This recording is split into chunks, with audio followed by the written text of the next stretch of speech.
Man, welcome back. Welcome back. I feel like welcome back calling an old sitcom back in the 80s, with Vinny Barbarino and those guys. It's your guy, the one and only, the hostess with the Moses, Coach Tony, and welcome to the Pull Up Podcast Show, one of the fastest growing sports shows across the country on the internet, and I'm glad to have you. Make sure you do me a couple of things here. Like the show, share it with your friends, and more importantly, subscribe to the show. Tonight, we got a guest that's in his own element. I brought you college coaches. I brought you NBA guys. We brought you scouts. We brought you different people. We're now going to go on the other side of the ball. We're going to talk about the guy who kind of makes it all come together when you're watching sports. But before we do that, Val, you know what to do. Drop it.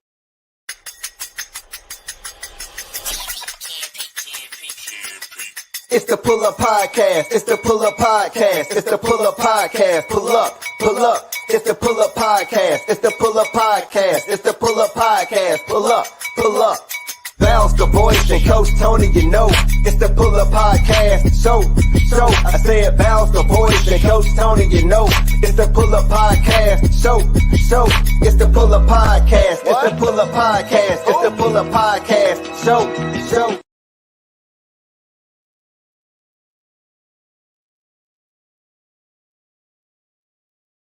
Man, welcome back to the Pull Up Podcast Show. Every time I hear that beat, it makes me just want to dance. We are on episode 116 tonight. We got a guy that's going to help us understand how they put together the world of sports as they bring it to you. This guy is absolutely phenomenal. One of my good friends, been known for several years. He is a radio host out of Max Sports and Entertainment. He has the number one voice of sports talk radio in the city of Nashville on 102.5 The Game FM since 2015. And he's also anchored his own show at the current moment, Stillman and Company. Let's bring out my guy, the one and only, Jared Stillman. Let's go. Oh, Coach, I'm so glad to be on your show, bud. Man, I'll send you the check in the mail. That was a good introduction, man. Good intro. Man, so excited. Man. By the way, that beat that we had to bring us on, I mean, how do I get one of those made? Hey, I got some people for you. I can make that happen, man. That was real good. I told Val when we got it, Jared, I was like, wow. My guy put that together for me. I'm like, oh, the track is so good. I got my little granddaughter. She sings it to me all the time. It's funny. No, how you doing today, man? I'm great. You know, everybody says this is the slow time of year, but I mean, I don't know about you. Like we got a hockey game that's been going on every night. Then we get basketball starting up on Thursday with the finals, the WNBA. More people have never cared about the WNBA than they care about it now. And so baseball, I mean, I'm a big sports guy, so I don't think this is a slow time in sports. I think this is an exciting time in sports. Exactly. And I laugh at people sometimes, Jared. They tell me, oh, man, the NBA is going to come off and ain't nothing on TV. Are you crazy with the rise and the pushing of women's sports right now? And like I said, we're going to get into that. But, let's give these people some of the, we're a live show, sitting around the country. Man, I'm so awesome and glad to have you on tonight, man. I get an opportunity to kind of sit as an apprentice in your world. You've been around for a minute. Just tell everybody, man, give a little bit about your background. Let us know where you're coming from and how did you get up and get started in the game. So, I mean, I got to tell you, man, I think it goes all the way back. I mean, it's almost like if we were to go over, how did you get into sports? How did you get into all of this? It's almost like, well, let's go back to inception when my mom met my dad, because that's like when it started, basically. Right. But in all seriousness, I grew up here in Nashville. And it's funny because a good friend of mine who does work with me, he works for ESPN.com covering the Titans, Teron Davenport. He's a big Mets fan. And he was at Citi Field this weekend when they inducted Darryl Strawberry into the Mets Hall of Fame. Yeah, I saw that. And he was sending me pictures of like the monuments from the big moments where the Mets beat the Braves at Old Shea Stadium. And one of them was from, I don't know if you remember this, Coach, but years and years and years ago in the NLCS, the Braves played the Mets, and the Mets won on a grand slam single. And I remember that day, which was in 1999. I remember that day like it was yesterday. I was 10 years old. The Titans played a noon kickoff against the New Orleans Saints. This was when we were, as a city, starting to kind of warm up to the Titans because, they were the Oilers that had been 8-8. Nobody really cared. Now, all of a sudden, Titans started to win some games, and they played a horrendous first half at New Orleans. They came back. They won the game on a pick six, and I remember the whole day, just sitting in front of the TV, at my parents' house in Westmead, watching the Braves game, the Titans game, and then that long Braves Mets game. My sister, who's years older than me, got so mad at my dad because he and I spent the whole day watching the games. She got mad about that and caused a whole, it was a whole fit. Oh, yeah. And I go back to say that, like, it's like, man, when did you get into this? When did you? Dude, I should have known. I told Tehran this weekend. I said I should have known right then exactly what I was going to do for a living because, I mean, at the age of 10 years old, there I knew it. I knew every player. I knew every game. I knew every team, and boy, I had opinions on things. So, I mean, I think that's really kind of where it starts. Is just growing up. I was a big sports fan. My dad was a big Atlanta Braves fan. Nashville. We didn't have the Titans or the Predators. So we were not a pro sports town, but the Braves were on TBS. And my dad went to Georgia and was a huge Braves fan from back in the day when they were terrible. Yep. Makes sense. Braves every single night. And they were good. This was Maddox and Glavine and Smoltz and Steve Avery. And they won every night. Justice and Ron Gant and Mark Lemke. And we watched every night. And so it really started there. And I've always been, really into this stuff. And I think as I've kind of grown, over the years, I've kind of been more into the why. I think that sports talk radio, I don't try to be negative. I think some people think that it can be negative, but I think sports talk radio is usually viewed through that lens. And because I grew up an Atlanta Braves fan and a Tennessee Titans fan, skepticism is something that comes very natural to me because the Braves all those years had those great teams and never won except for the one time. So I'd say that, coach is really where it started. Man, I tell you, the Titans have great teams and they never won. So it kind of hand in glove goes together. And it's funny that you say that because at first I thought you were going to say Chicago Cubs because I'm a diehard White Sox guy, south side of the city. And the Braves and the Cubs were the only one here on GN. Of course, obviously the Braves, but WGN had the Cubs. So that's amazing. But Dad being a Georgia guy, that makes sense. Now, you have the opportunity to go to University of Louisville, correct? Sure. But hold on. I want to stop you there. I want to say something about the White Sox first.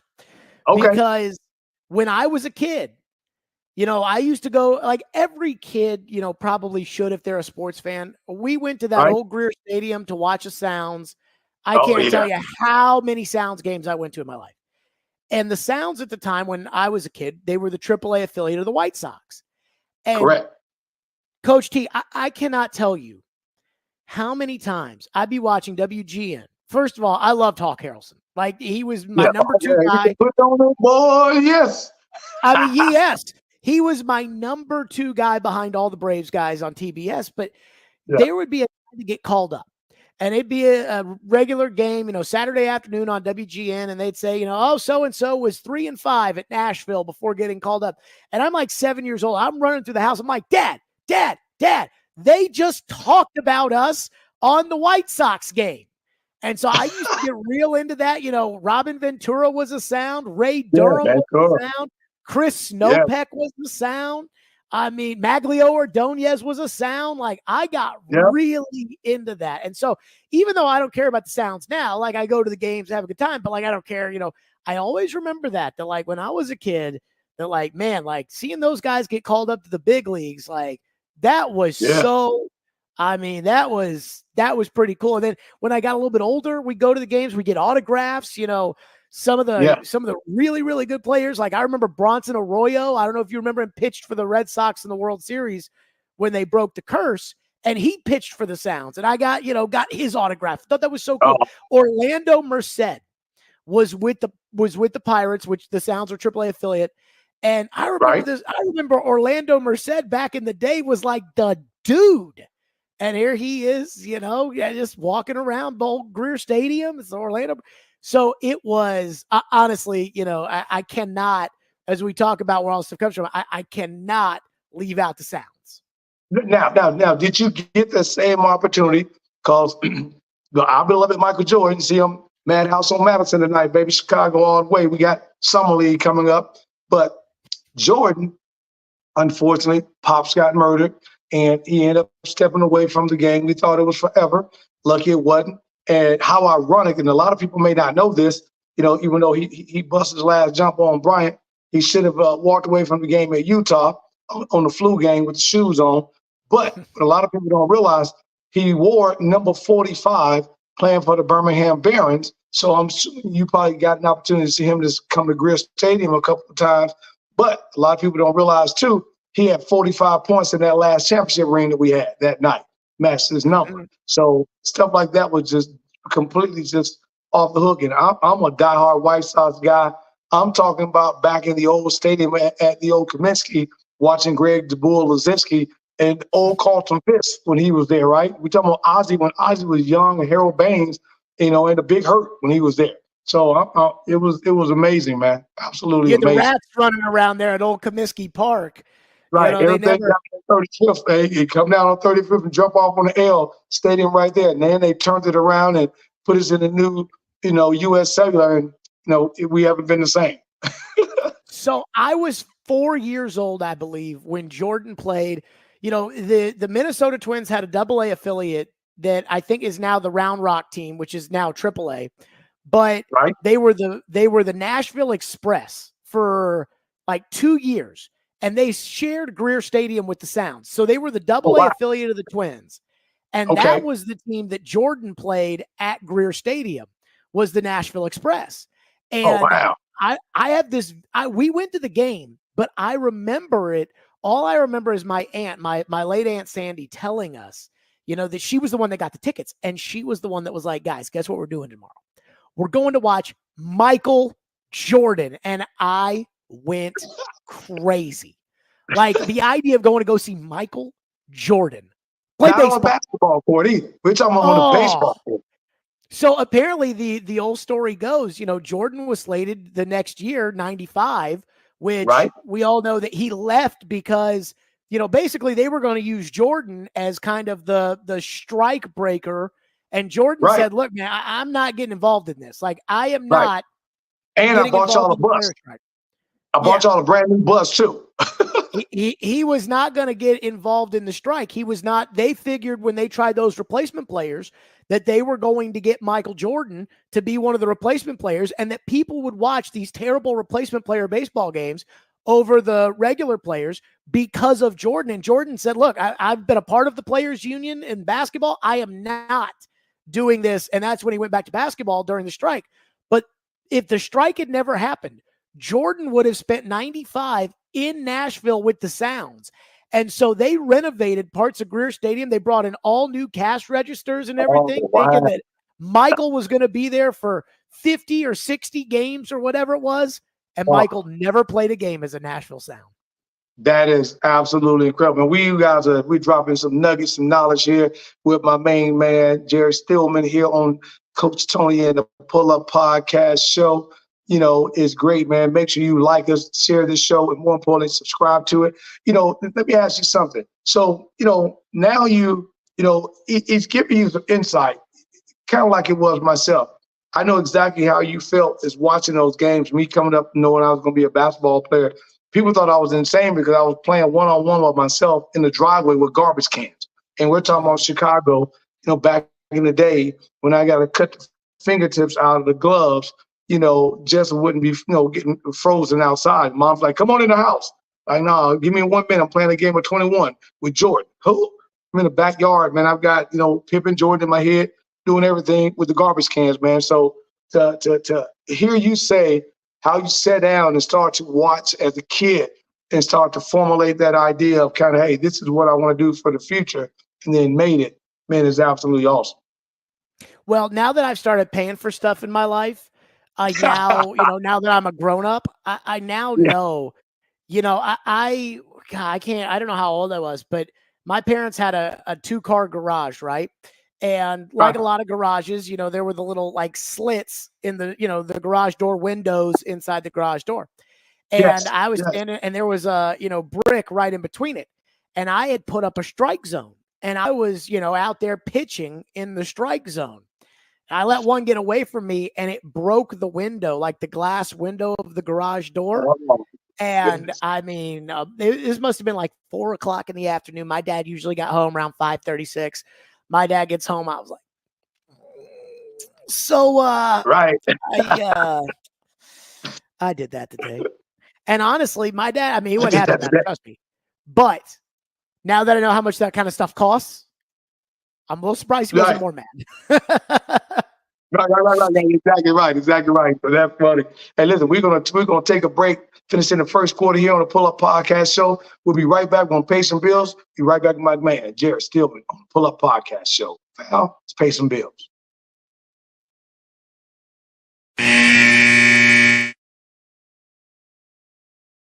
Are you a small business owner looking to grow? Introducing the KeySpot mobile app. I'm Cynthia McAllister, owner of the IT company Quality SAP. Since 2016, we have been supporting small businesses and help them promote and share their businesses, services, and events across the country. KeySpot is more than just an app. We are a network providing community. KeySpot, connecting communities and supporting small businesses.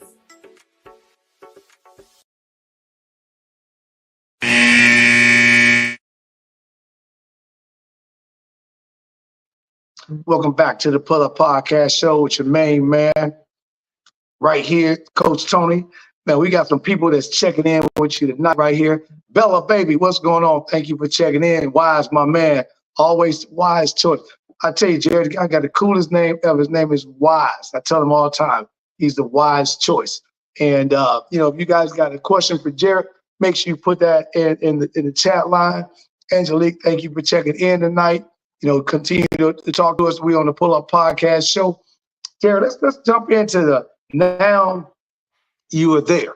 You know, you kind of know what you want to do. You know where you want to be. Now, all of a sudden, you get that founding opportunity.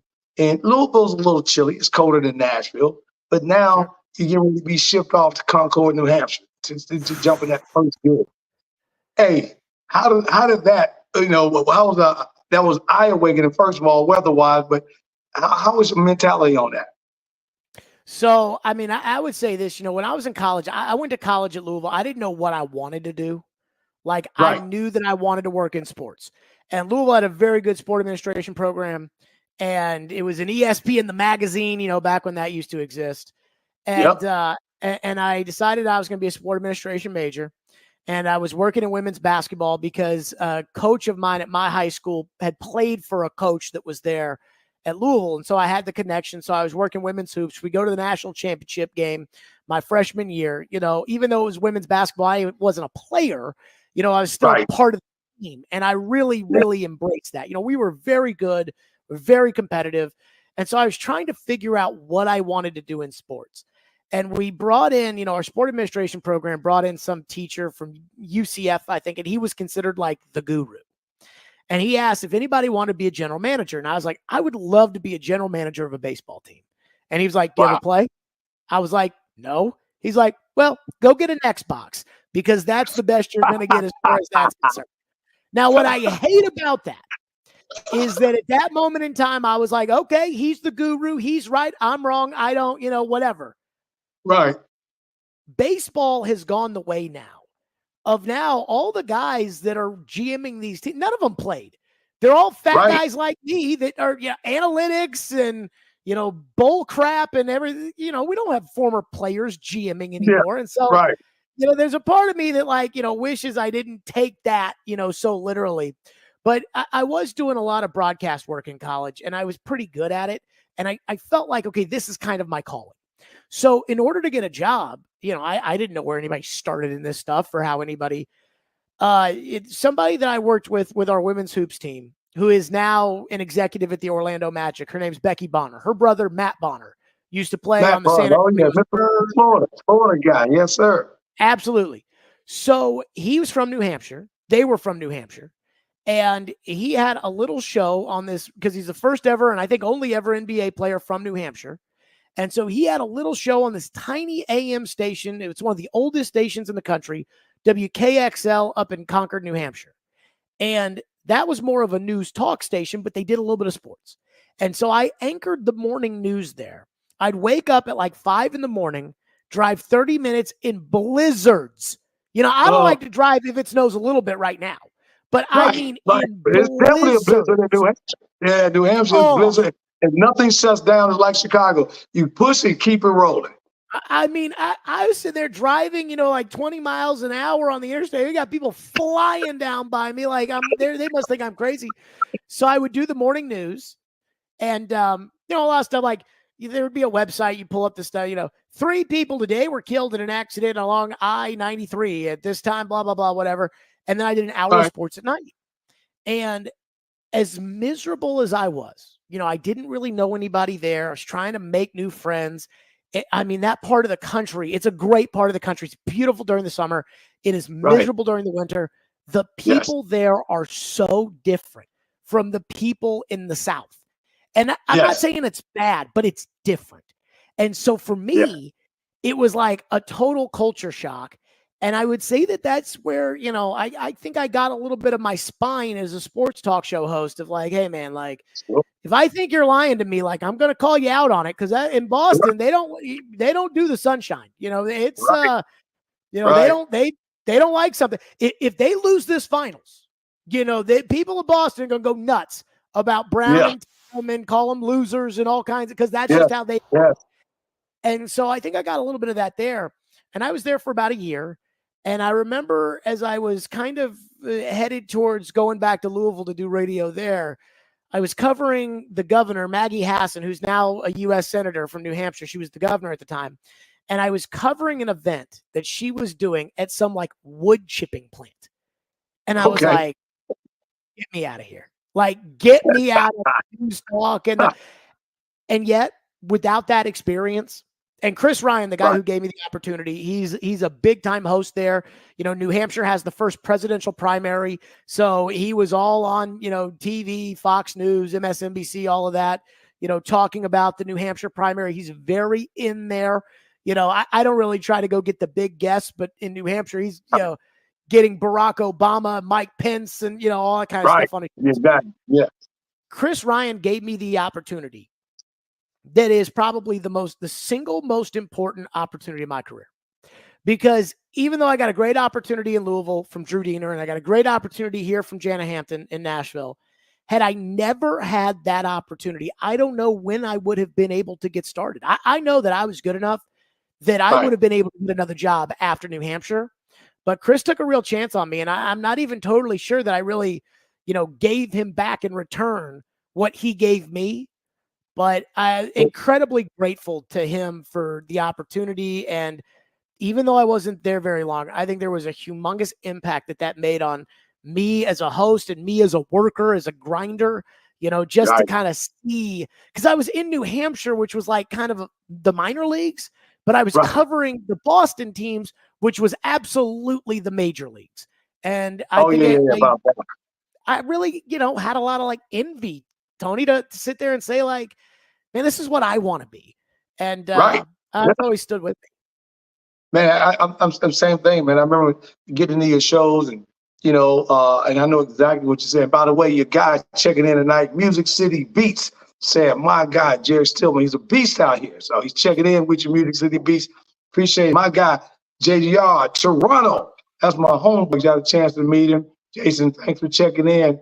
You guys got any questions for Jared tonight, make sure you put it in the talk line. But I know exactly how you feel because our late great guy, you know, I got here, all Chicago, Bears included. But when we got here in '99, I got a chance to meet my frat brother, good buddy of mine, Dennis Stallings. If it wasn't for Dennis Stallings, who connected me with different guys, and my first guy I got an opportunity to meet was Kevin Dyson. I'm gonna get Dyson on the show as well. Me and Dyson, we laughed about it a few weeks ago. 24 years now since I met him in '99 and 2000, and we're up on the quarter century. But it wasn't until Frank Wycheck and Blaine Bishop, my guy, I talk to Blaine all the time, gave me an opportunity in the morning show with them a few years ago. If you remember when the Blackhawks and the Predators played in the hockey, and the Blackhawks beat them, and the Blackhawks went on to win NHL championship, and me and Wycheck had a bet. If the Predators won, I had to take them to dinner. But if the Blackhawks won, he had to fly me home to Chicago to the parade. So obviously, I got to go to the parade. So it's crazy. If there's one thing that you got to tell the young guys, my son right now, so I got to connect him with you. He's in the broadcast and mass media at MTSU. And if there's anyone watching who's got a young kid trying to get into this game, if there's one nugget that you had to give someone that's trying to decide whether they want to do this or not, what would that be? My first nugget would be have higher aspirations. Like, you can do better than talk radio. Trust me on that one. Yeah. But I think my thing is this. A lot of people come out to me and it's cool. Like it's really cool when people come up to me and say like, hey man, like my son would kill to have your job. And their son is like in the 6th grade or something. Right. And it's really flattering to hear that. And again, like, I mean, it's cool. Like the 14-year-old me would definitely approve of the 28-year-old, now 34-year-old me. But right. Tell people when they say that, they'll be like, my son loves sports. He knows everything about sports. My son would love to do your job. I'm like, that's great. Is your son interesting? Because there are a lot of people who know sports. Like it's a job for me. But again, like I love baseball. I know a lot about baseball. I cannot play third base for the Detroit Tigers right now. I just can't do it. Exactly. Or my White Sox, who's not doing well at all right now. Yeah.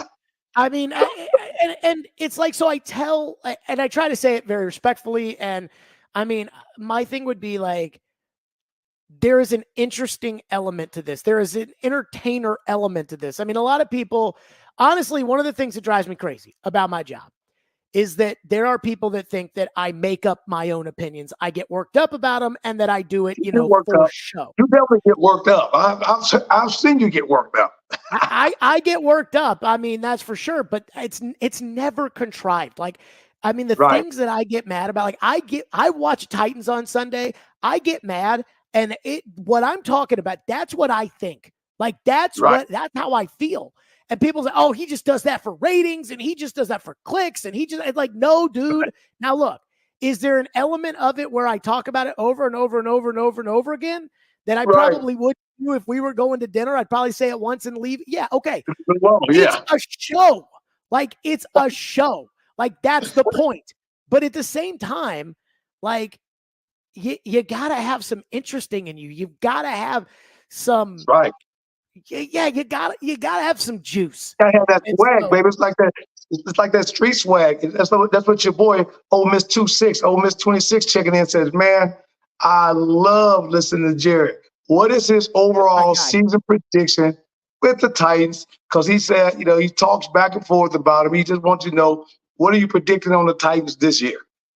So I went back when the schedule came out. I went back and forth on the win, the loss, the win, the loss, the win, the loss. And I came up with like 8 and 9. I think that might be a pretty good season. If we walk away at 8-9, if we walk away at 8-9 this year and say that's the quarterback, like if we know that they've got the quarterback, then I think they're in a good spot. And that's the most important thing I'm worried about for this year. I'm not worried about winning the division. I'm not worried about making the playoffs. I'm not worried about going to the Super Bowl. Now, if the Titans start off 6-0, that, my expectations or excitement level or whatever might change. But I just want to know that they've got the quarterback, because the reality in this league is it's the haves and the have-nots. And right now, they've been since, in all seriousness, like Tannehill was good, but the Titans find themselves oftentimes on the have-nots. It'd be nice to have Aaron Rodgers at quarterback. It'd be nice to have Tom Brady. It'd be nice to have the next great quarterback. And I mean, with Levis, I'm right there in the middle. I could see it. I also could see him being a backup. It's all about, is he going to make it? Is he not? I don't know. But it'd be nice to have that guy at quarterback. And So that's what I look at this year. Instead of the record, instead of the winning and the losing, instead of that, I'm like, will we walk out of this year saying they've got the quarterback? That's all I care about. Exactly. That's a huge question. And matter of fact, I've got Justin Allen and my girl Melody got a question for you.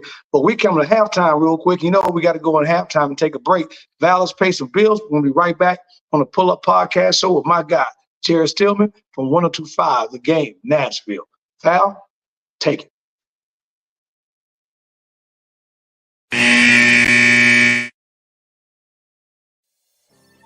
Tony, what would you like to ask Terrence? Listening to that trailer, man, it was so cool. When you got a chance to get involved, what were your past experiences? I haven't necessarily done narration and voiceover, but I am a songwriter and performer. Of course, I've done that for a while. And with this project, one, I'm not seasoned enough to know what high 8 tapes are.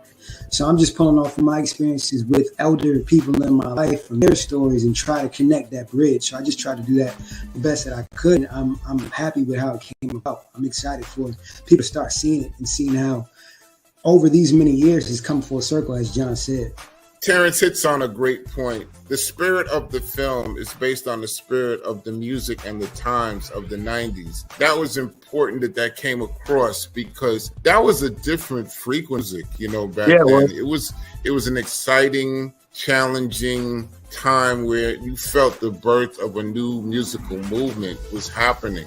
Ultimately, we actually shot in 13 different locations and had a cast of over 60 people. And then we had this tape, this project that was still in search of an ending. And for 30 years, I've lied and carried this on my resume as a film that I completed, but nobody ever asked me for it. But I'm just grateful for the fact that, I'm grateful for the fact that Wendell found these and just wrote such a brilliant narration that really pulled everything together and brought it to some peace after all these years of this unfinished project.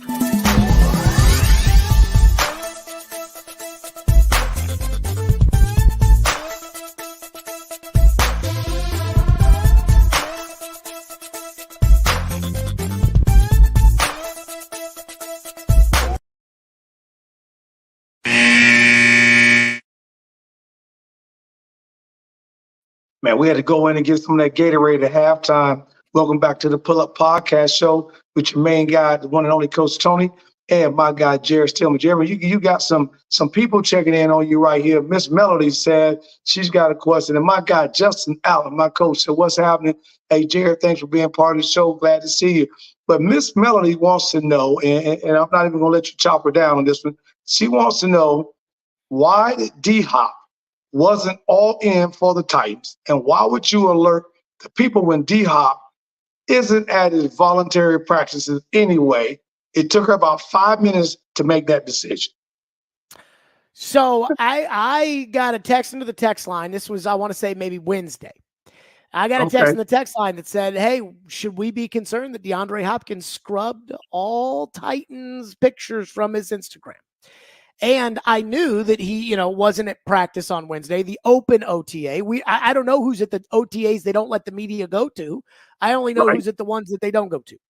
And so I looked at, again, I don't follow DeAndre Hopkins. I mean, DeAndre Hopkins and I have quite the odd history. But anywho, so I went on DeAndre's Instagram and I didn't see any Titans pictures. And I just was scrolling on down and I saw, one picture from 2021 with the Arizona Cardinals, and I was like, okay, I guess he did scrub it. So at this point, I'm starting to put together. I'm starting to say, okay, he scrubbed the Titans from his Instagram, wasn't at OTAs, and DeAndre's making $13 million. He's making $13 million this season, which is, we just saw a guy sign for $35 million today. Not to say that he's deserving of $35 million, but he signed for that's not good money. And if I'm DeAndre, I want some money for next year too. And so I was just kind of putting it together. I was just asking the question, should we be reading into this?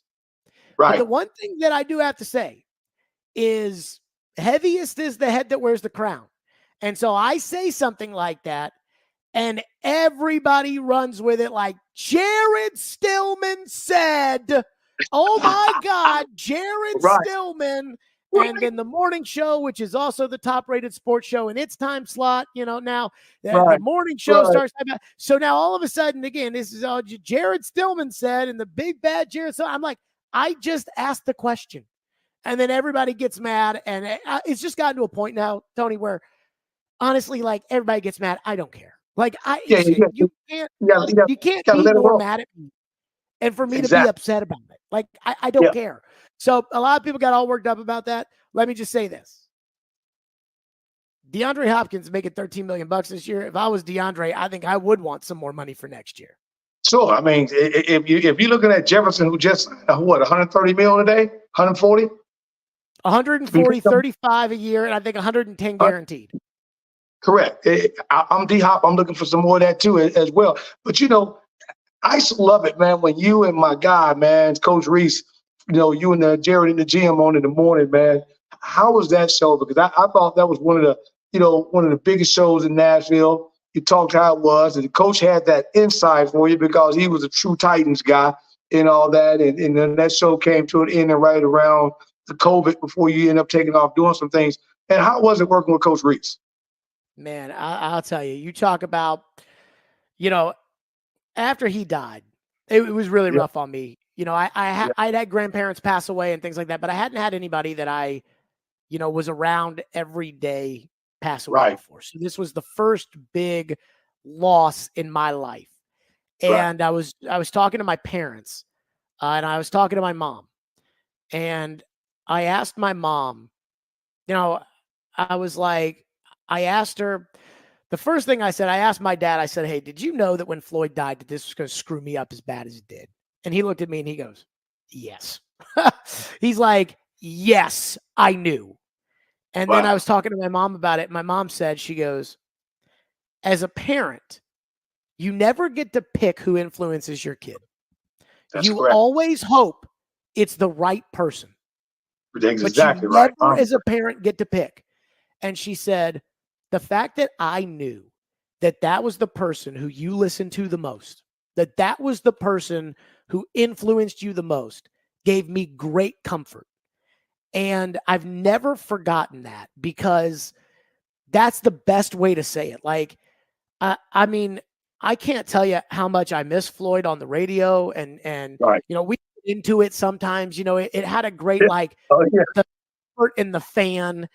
We loved the Titans, and I think our audience knew that. We loved the Predators. I think our audience knew that. We loved ball, and we loved being around each other, and we loved cracking on each other. And I mean, I never took it for granted, and I'm really thankful that I didn't. That I never took working with him for granted. But it was incredibly insightful. The guy was an expert to experts. Like Nick Saban ask you what you think, but he'll ask him what he thought. Like that is the kind of relationship that he had. I mean, at one point, Nick Saban used to send him the junior tape, and he would watch the Alabama junior tape at $400 an hour. And he watched the Alabama junior tape, and he would give them feedback on, what rounds, so this is how the kids decide, like, should I declare, should I not? And he was doing that. He was the NFL's expert in the Colin Kaepernick collusion case. And at $400 an hour, he watched every snap to break it down, kind of. So again, this is an expert for the experts. And we got to listen to him every day, and I got to be with him every day. And I cannot tell you the amount of just life lessons that I learned from that man, and the amount of times over the last 3 years since he's been gone that I have been in a situation in my life, not football, in my life, where I've been like, what would the old man say here? What would the old man, what would he say, we should do, should not do, whatever. It honestly, it's the kind of thing where, like, if I ever have a kid, I'm probably going to name my kid after Floyd. Like, that's how much he meant to me. And I mean, we were so lucky to have him. And I really think that the audience, that I said this in a statement after he passed away, and I really meant it, which was, as much as you guys, the audience, loved him, I know how much he loved the audience every day, the Titan fans that supported him from the very beginning. And he was a really private person, T. When he got sick, he didn't tell anybody. He didn't even tell me. Right. Yeah, it was a big shocker when they hit the radio. Yeah. Well, I mean, the way it went down was this. I don't think I've ever told the story on the radio before, but the way it went down was this. So we were doing the show on a Friday, and on Fridays during the football season, we would do Floyd's 3 things. 3 things he wants to see from the Titans, 3 things he doesn't want to see from the Titans. So we're getting ready to do the segment. He takes a phone call and he walks out. He never does that. So I'm sitting here being like, Floyd just took a phone call. I really don't know what to say about the Floyd's 3 things. Floyd came back in, put his, I said, was that Nick Saban? Was that Bill Belichick? And he was very, very close with Bill and with Nick and worked in the NFL with both of them. And he kind of gave me this look like, nah, hush. I was like, oh, okay, all right. So the following Monday, we did the pregame show on Sunday. They beat the Ravens in overtime. And the following Monday, he texted our boss and said, hey, I've got to have a procedure. I'll be out this week. So, okay. It was Thanksgiving week, 2020. I texted him, the Wednesday before Thanksgiving. Anytime that I'd get sick, he'd send me a text like, oh, is our tummy feeling achy today? So I sent him a text and I said, hey, hope you're having a good Thanksgiving, whatever. And he didn't text back. And I knew when he didn't text back, I knew something was up. And so I found out, I mean, I think everybody knows now, or at least everybody that would be mad about this knows now. His daughter-in-law told me, she said, hey, he's sick, he's this. So Floyd, the following Monday, sent a text into our boss saying, hey, I think it's probably best I resign. Thanks for everything. Wouldn't answer phone calls, wouldn't, so we're all out on an island. So, we're trying to figure, okay, can we talk him out of this? But we don't know what's going on. And so I was talking with Floyd's family, and eventually we decided to announce that he had resigned. They had approved a quote for a press release saying that Floyd had decided to retire. And so we announced that Floyd retired on the air. And I mean, of all the things, and I mean, I think you can tell, T, you knew this, you've known this for forever about how much respect I have for Floyd, how much I cared about Floyd. But I mean, that really was an unfair thing that he did to me that I compartmentalized in the moment because I said, well, he's the one who's sick. I'm not. So for me to be upset with him would not be fair. But I look back on it and I really felt like it was unfair to me that, these jobs on the radio, like I know people want these jobs. Like if I left, they would be flooded with applicants of people that would want to do afternoon drive in Nashville. I know that. Sure. Yep. And so this isn't like working a regular job, right? Like if you go to Lowe's hardware store, and this is nothing against Lowe's, but if you go to Lowe's or Home Depot, the person who helped you yesterday might not be the same person who helps you today. But again, this isn't that job. This is the radio. You tune in for the same guys. So Floyd leaves the show and doesn't tell anybody. And so I'm out on an island by myself and everybody's asking what happened. And every time I talk about it, I break down in tears because I mean, it was awful. And I always felt like, well, he was the one who was sick, not me. So I shouldn't feel sorry for myself.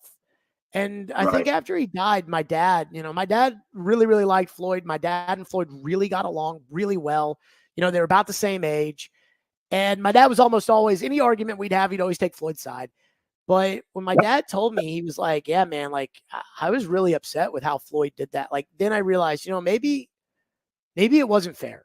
And that was really, really hard for me to be on the radio every day with people asking about Floyd, wondering how Floyd was doing, wondering if Floyd would ever call in, and me sitting there with the knowledge that he has stage 4 esophageal cancer. Like I know he's going to die and I can't say anything, do anything about it. It's God works in such mysterious ways. And I mean, God is good. He got really, really sick at the start of the preseason. His daughter-in-law texted me. It was Friday night. The Titans were playing the Falcons in a preseason game.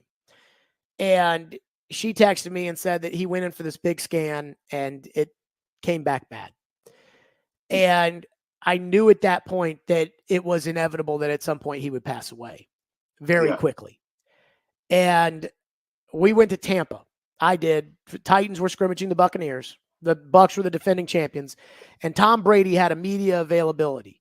And so we're at the Tom Brady media availability, and they say, last question for Tom.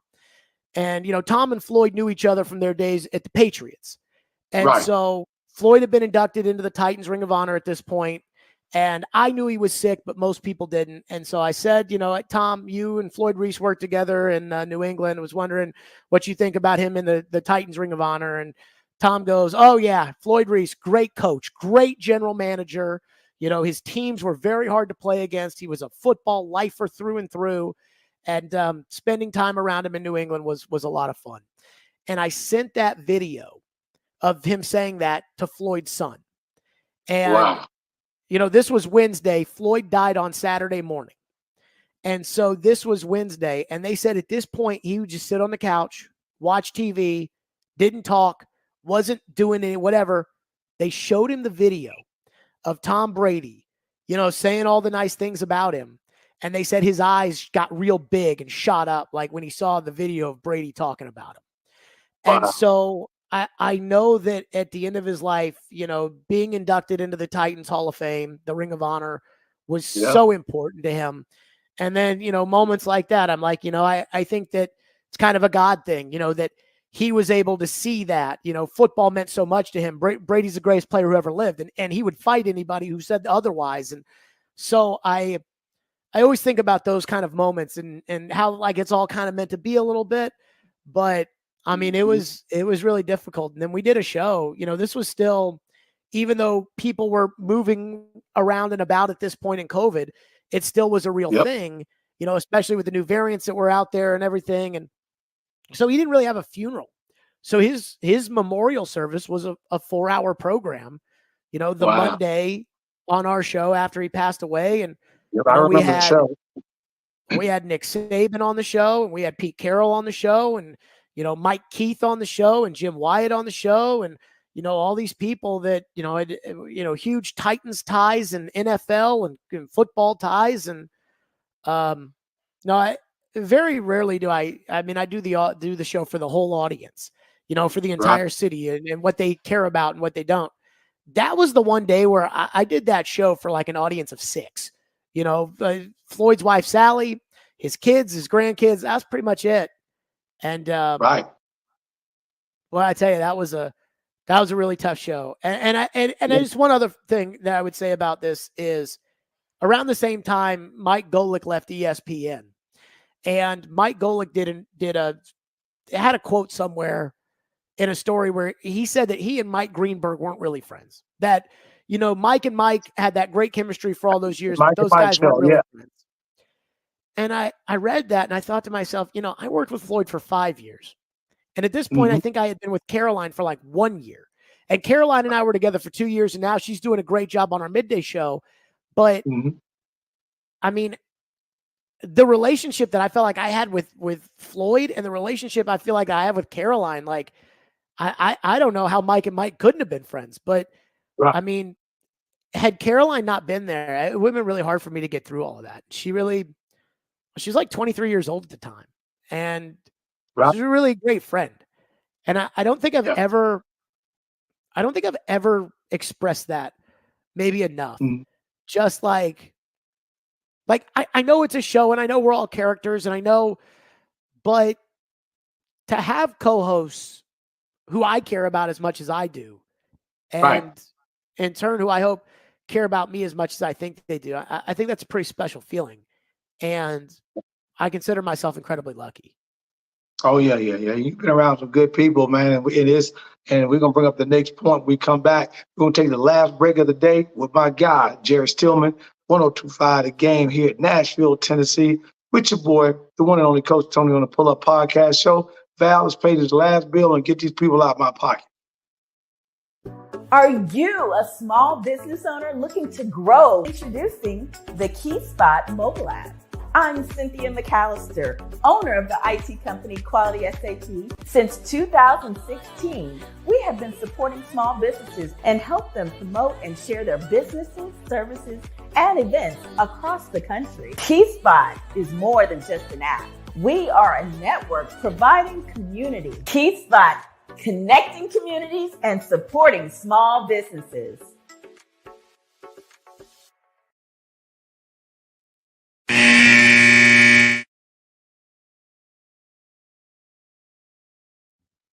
Welcome back to the Pull Up Podcast Show. It's your guy, the one and only Coach Tony, with my guy, Jairus Tillman, with it. It's been, speaking of changes, man, I've been going absolutely nuts. You and I had some minor conversations on this and that and talking about the stuff that's going on with this NIL. And then obviously in the fall right now with NCAA, just lost a couple of big cases against West Virginia and Tennessee. And now this season starts an unlimited transfer. And then next year, they lost another big case, and now they're going to split that $23 billion or whatever it is, $200 billion rather. And now everybody's going to get $25 million apiece.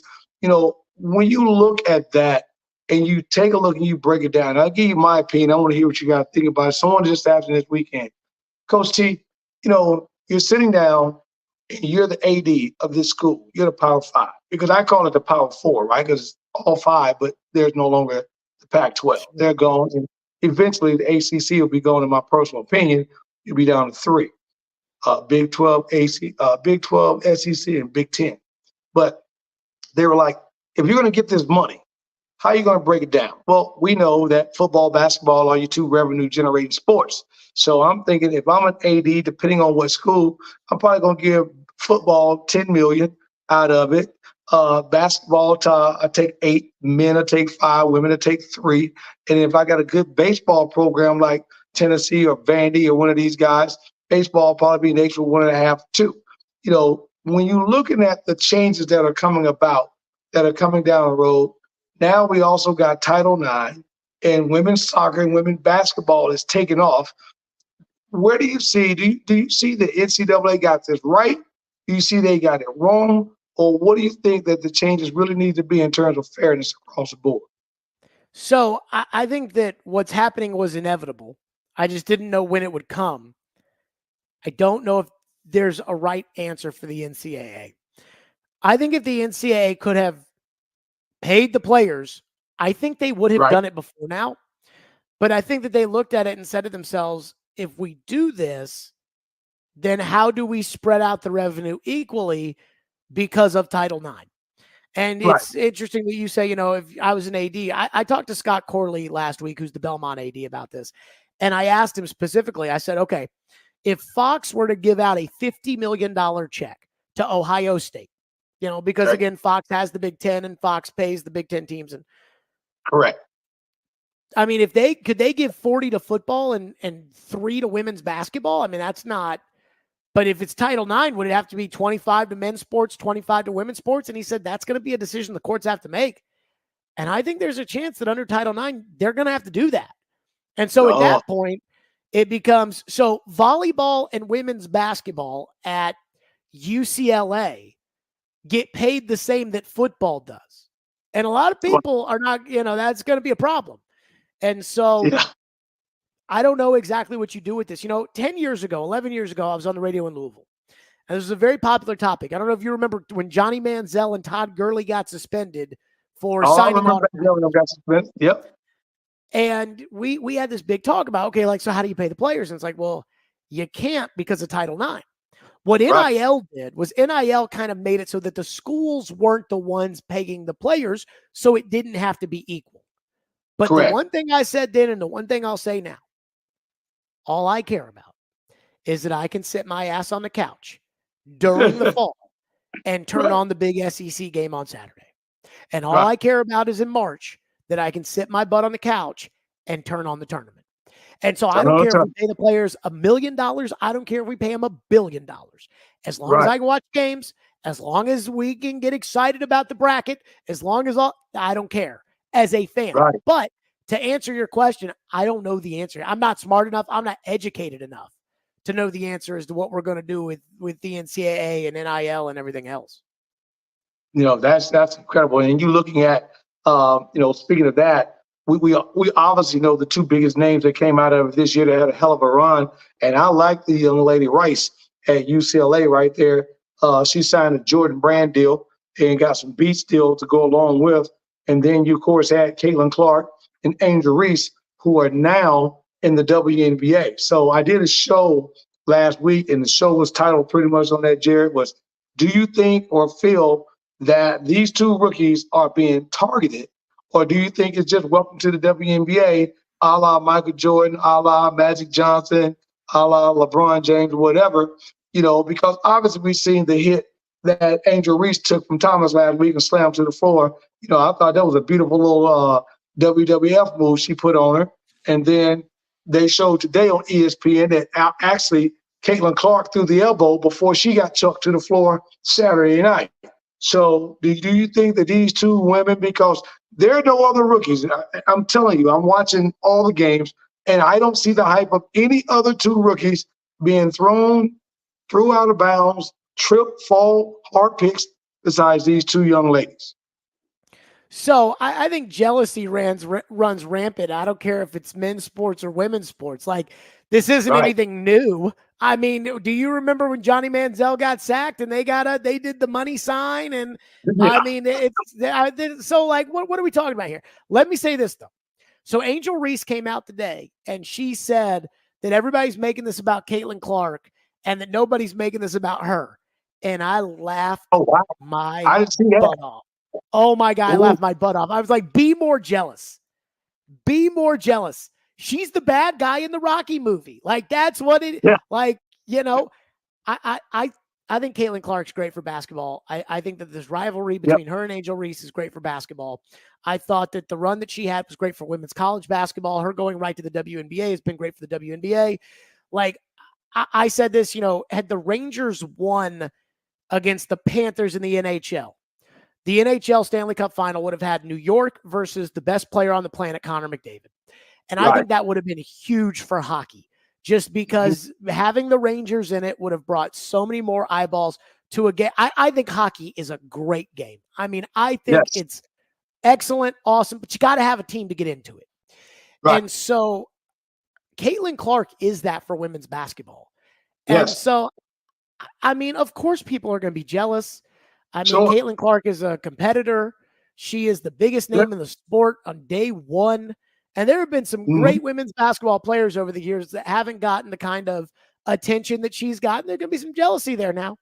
But I'll tell you, I don't think about this. We had a sports weekend where the NBA finals are set, where the Stanley Cup finals are set, mini camps are going on.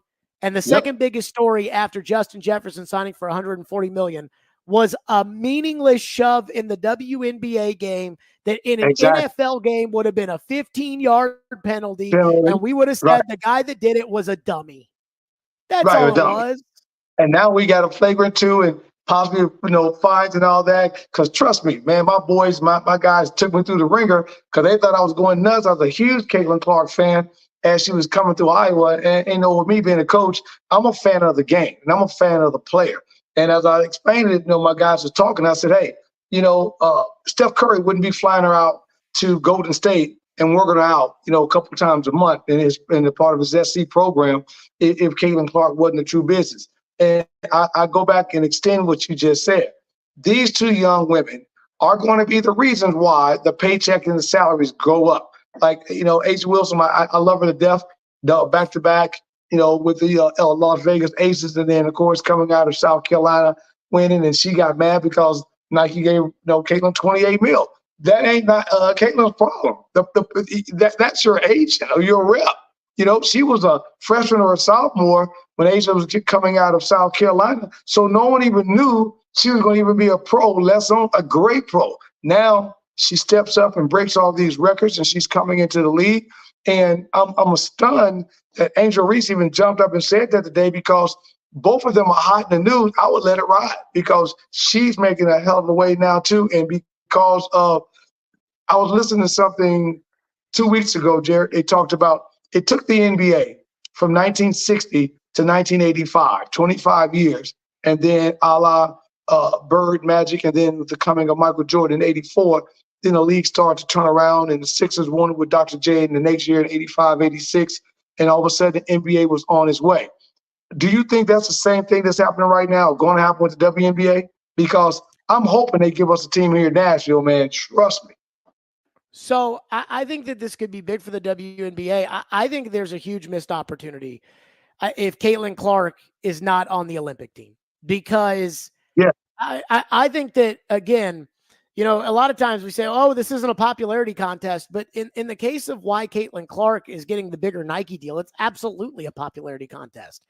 And think about how important Jordan and Magic and Bird and Malone and Pippen and Barkley and Ewing and those guys were for the dream team. I mean, I really think that, and maybe this will be 4 years from now where obviously Caitlin Clark will be on the U.S. Olympic team, but I think to ride the wave of the year that she's had, the WNBA stardom, you know, and put them in a Team USA jersey, putting her and Angel Reese on the same team, yes, representing the country, I think would be with huge Don Staley coaching.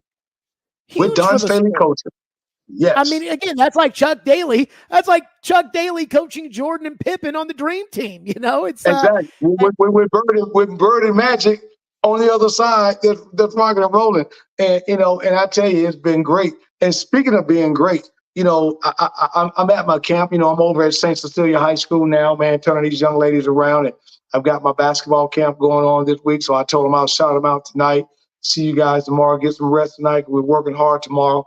But we were talking about some of the girls that were at the camp, Jared, are two sport people, basketball / soccer. And one of the young ladies, though, got me looking up some things today. Started talking about the NWSL, the National Women's Soccer League.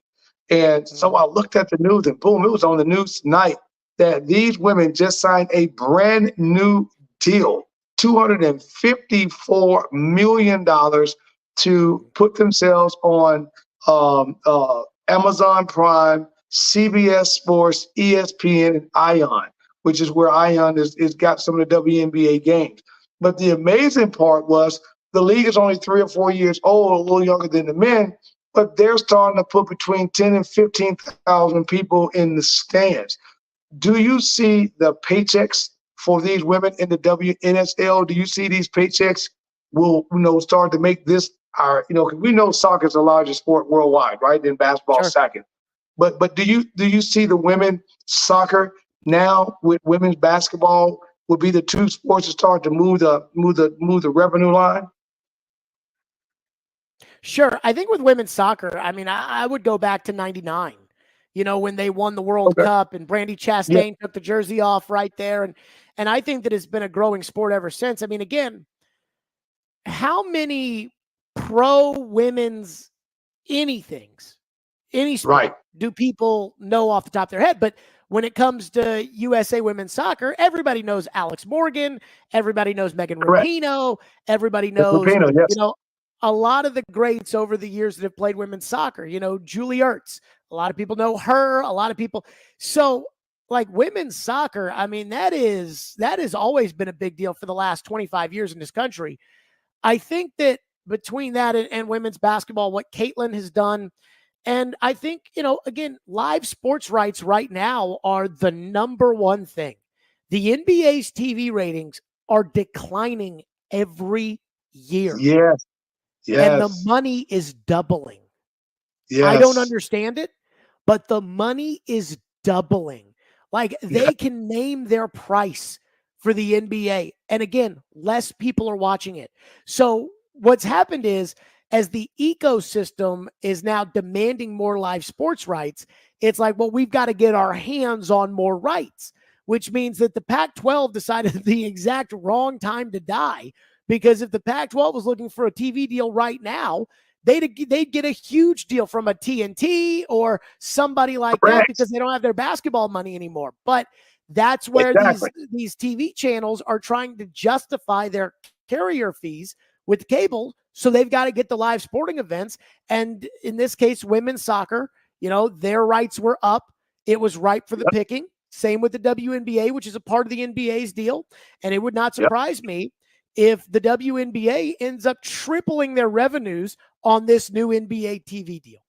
I think they're going to do that, and I think they're going to do it right. You got one of your fans here, Weekend Girl 62 says there's a lot of eyes watching right now. teammates have got to have each other's back. And if they continue to do what they're doing in the WNBA, and I think it's good because, Jerry, as well as I do, it's the good guy always is the one in sports is always one people are watching, a la World Peace, right? Ron Artest, doing his thing. Sure. And those guys going up in the stands and fighting people.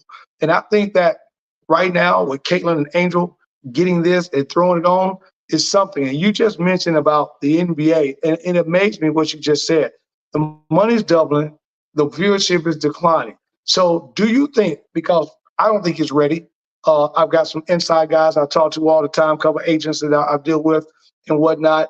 LeBron James Jr., this the big talk. Oh. We went round and round on my show, and they didn't like what I had to say, but I told them, if I'm LeBron James Jr., and here's my take on it, you tell me you like it or not. Because I'm like you get that Midwest and that East on you, man, you just tell it like it is. But I'm not even worried about the NBA.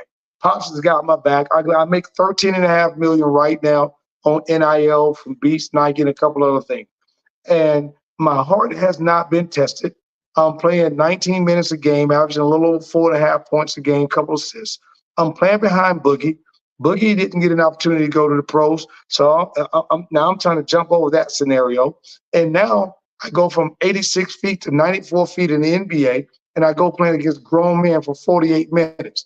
So I'm thinking that, one, I have not been tested. Two, excuse me, they're going to come at me. And if they come at me, I got to be able to deal with that, got to be able to handle that. Now you go in a situation, if I'm Bronny Jr., I know Pops may or may not want to be there and play with me, but I'm saying, man, I'm going to ride my 4 years out, $50 million in my pocket. I'm going to go to Uncle Rich Paul, say, make me an agent. I know my little brother's probably the one that's got the talent going to come up. And I'm going to make my first client possibly Juju Watkins, my homegirl that I grew up with, and then throw my baby brother on staff and jump up in the agency. I told somebody that a couple of weeks ago. They thought I was insane, but I want to hear what you think about that with the LeBron James Jr. situation. I think Bronny James is like the middle ball child, right? Like the one that stunk. Oh, yeah. Was it Melo? No, Melo was good. You know who I'm talking. The one that went to China and yeah. So I think that Bronny stinks. Like this idea that he's going to be it's ridiculous. And so I think it's absurd. I think most people probably think that the Bronny stuff's absurd. And I would say this, if Bronny was still in college, I'd say, hey man, like he's a kid, like leave him alone. Like LeBron's right. Let him live his life. Once you decide you want to be a pro, this is how it works. And so if people are going to get on TV and say you stink, it doesn't matter that you're 18 or 19 years old. Bronny does not deserve to be in the NBA. He's going to be in the NBA because the Lakers are going to take him in the second round and they're going to put him together and it'll be made for TV in the summer league to see LeBron courtside to watch Bronny. But yep. Could you put Bronny out there and say, okay, you've got Kyrie? Because that's what you would be asking. And Bronny cannot guard Kyrie Irving. And so he can't guard my home team. He can't guard my guy Brandon Miller. Brandon Miller, Nashville's own Brandon Miller. Come on, man. He should have been Rookie of the Year, in my personal opinion. But he's got some work to do, and and that's why I thought I would stay at USC. I'm already playing in the Big Ten. We're already going to get Oregon. We're getting USC. We're getting UCLA. Right? We're getting those Big Four, and we're getting Washington. So we get the Power Four coming out of the pack. And if I'm a recruit, I'm loving that because I can go to East Coast to Chicago and LA all in one season. So, I would have no rush on getting into the league. And speaking of the league, and talking about, you mentioned a moment ago about covering New Hampshire to Boston, I got the Celtics in 6. I think that Porzingis is back. He's going to be probably not 100%, Jared, but I think that we get an opportunity to bring him back and he can make some noise in there. I think that it gives Jaylen Brown an opportunity. Jason Statham, I think they played to get the three-headed monster back in there. And then you take the old man, Al Horford, take him off his feet for a little bit. He don't have to give me 35 to 40 minutes. He can give me 18, 19 minutes a game, and I'm going to get more out of him. Who you got in this finals? I'm going to take Boston. I think you're probably right about 6, 6 or 7 games. This is how I feel about the Celtics in this final. I don't think Luka and Kyrie, I don't think they're good enough to win a title. Like, if I were to think of them kind of where they belong, I would put them, this Dallas team at the same level of the Reggie Miller Pacers teams, right? Like, they were very good. They got to a final, but they didn't win. Shaq and Kobe, they were the champions. Michael and Scottie, they were the champions. It was like, those Knicks teams in the 90s. They just were never good enough to win. And so that's how I feel about Luka and Kyrie. But of all kind of at this point, the older generation is kind of phasing out, right? Like Giannis is, they're out early. Kevin Durant's out early. LeBron's out. Golden State's out. And so that era is kind of moving on. The new era is coming. Luka is certainly a big part of this. Anthony Edwards is a big part of the new era. The only group that I think is truly in its prime, that is like in its championship prime, Brown and Tatum. 2 years ago, I thought they were maybe a little early to the party when they lost to Golden State. Golden State was on their way out, but they still were kind of at the back end of that prime. And I think that Brown and Tatum might have been 1 year too young. Well, last year they choked against Miami. And this year, like, to me, this is, if Brown and Tatum have any chutzpah, they will win this championship. And so I'll go with the Celtics. And if they don't, I don't want to hear from Brown and Tatum again. Oh, you've been in Boston. You don't have to worry about it, because by the time they finish cooking them up there, and they better be glad that they're not still playing in the old Boston Garden, right? Turn the pipes on. Turn the pipes on. Got no air conditioning, exactly. Better make it and feel it how you do it, man. And I think that you're absolutely right. If they don't win, Missoula's got a great shot. He got an opportunity to get a job that he's going to probably end up being an assistant for quite some time, and then get thrown into a head coaching role. And now he turned around and made the best of it. And now in a young coaching career, got an opportunity to get a ring. That is absolutely phenomenal. And I think if they don't get that ring this year, Jared, they're going to break that team up. And unfortunately, it'll be a while before Boston has the opportunity, because, like you said, Luka and Kyrie's coming. They're only missing Lively. And I think with Lively getting hit in the head, on accident with Karl Anthony Towns, and then get hit again Saturday. I think those 2 times in the back of his head with that concussion protocol, I don't know how much he can go. But if Porzingis is back, that's a definite threat. We now got a big man that can shoot the 3 better than Karl Anthony Towns and those guys. And we got Jason Tatum, and Brown doing their thing. So it's going to be interesting, man. Very interesting. If, tell everybody, man, how they can check you out, man, because they gotta hear some of this knowledge you're giving them every single day. So if they want to check you out on 102.5 The Game, man, and send you some information, ask you a couple questions, how can people get in touch with you? Sure.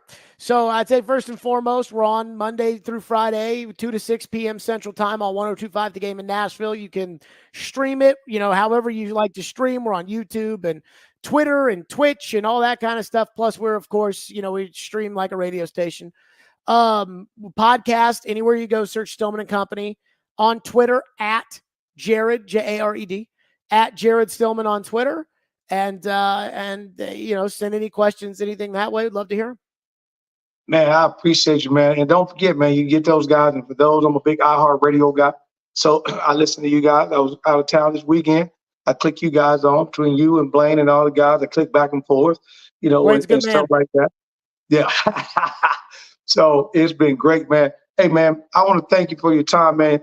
I'm coming. I'm getting bits and pieces, man. I'm going to get up to the point I can be your co-host, man. I'm working on it.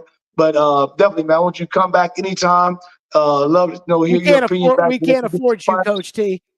Hey. Hey, speaking of that, hey, check out, if you guys are out there with a young kid, athlete that's coming into a situation out of college, graduating, and trying to make some good opportunity for himself to get some brands, log on to my brand, The Rise NIL. We match athletes with brands and brands with the right athletes so that they're both satisfied on both sides. And tomorrow night, make sure you check in with Val, the voice, and myself as we coming in with Interludes Talk on Tuesday. And this month, we're celebrating the Black Music Month in hip hop and jazz and regular music and everything else. So if you want to listen and talk about music and its upbringing, make sure you check in on Interludes Talk on Tuesday, 8 o'clock p.m., streaming on everything. This has been a great show with my man, Jerry Still, and your one and only Coach Tony, baby, on the Pull Up Podcast Show. But you know my words. Peace.